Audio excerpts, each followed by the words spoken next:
Good afternoon, everyone. My name is Dr. Ruchira Bisra, and I am a senior consultant at SRCC Children's Hospital. I specialize in pediatric hematology, oncology, and bone marrow transplants. September is Sickle Cell Awareness Month as well, and so we decided that we wanted to talk and spread an awareness about sickle cell anemia in children and the role of various treatments in this field for children in particular.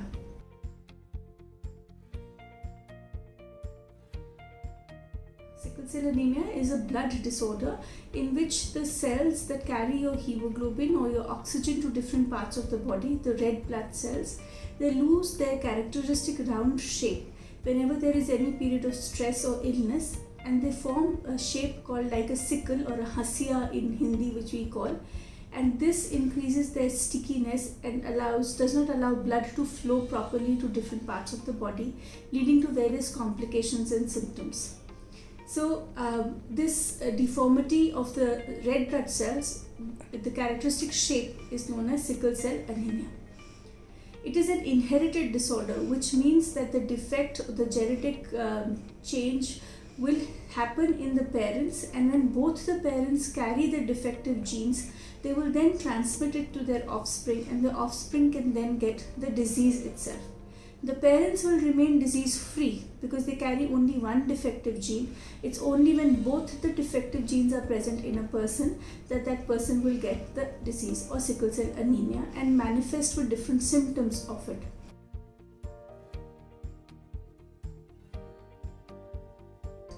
Most of the times they're called painful crises, in which pain can occur in different parts of the body.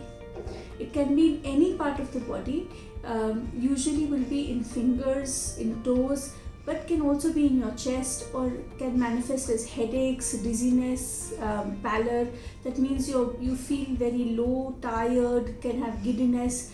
You can also develop jaundice, or you may have shortness of breath, breathing difficulty. These can happen.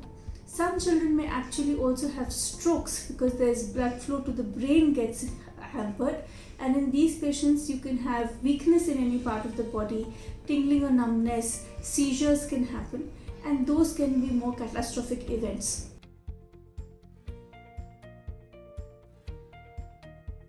It is a very simple blood test. It's called HB electrophoresis, where we can pick up the defective globulin chain, the defective protein chain that is present in the blood cells, and that can give you the idea of whether your child has the disease. Genetic tests will then prove that this child has the disease. In India especially, the disease manifestations are not very severe, and children get their treatment with just medications itself. These medications may be as simple and symptomatic treatment with painkillers, or a medicine called hydroxyurea to raise your hemoglobin level so that you do not feel tired very quickly, and may also be antibiotics. Some may be preventive and some may be curative or therapeutic as well. The only option of permanent cure for these children is actually a stem cell transplant or a bone marrow transplant. These children, when treated with a bone marrow transplant, the defective cells are changed by, they are replaced by normal cells, which can give rise to normal red blood cells, and therefore the disease will be cured eventually. Newer medicines are being tried and are coming in. However, for pediatric patients, they are still only on a research basis at the moment.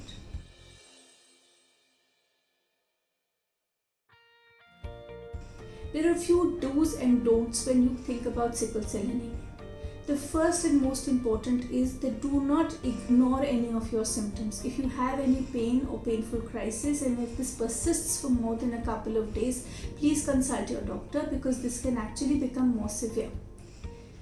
If you are on medications, do not stop your medications without consulting your doctor at all. Children are generally told to do normal activities, but not to get involved with extreme sports like long distance running, where there may be a shortness of breath or there may be lack of oxygen present in these cases. However, normal daily routine activities like going to school, playing in the park are all allowed. Okay. If you have any fever, please don't ignore that. If you have fevers more than 100 degree Fahrenheit, your doctor needs to be consulted. And if you have any symptoms like giddiness, headaches, vomitings, weakness of any arm, these are symptoms where you need to consult your practitioner immediately itself. Teenagers with sickle cell anemia tend to be a little more difficult to manage, and they also need to realize that their treatment, they're in the best hands when they work in consultation with their doctors as well. So please don't give up your medications at all. Do not smoke, drink, or do drugs. Drugs meaning the ones that are addictive. Now, your medications can also be called drugs, but the addictive drugs like the LSDs and all are to be definitely avoided.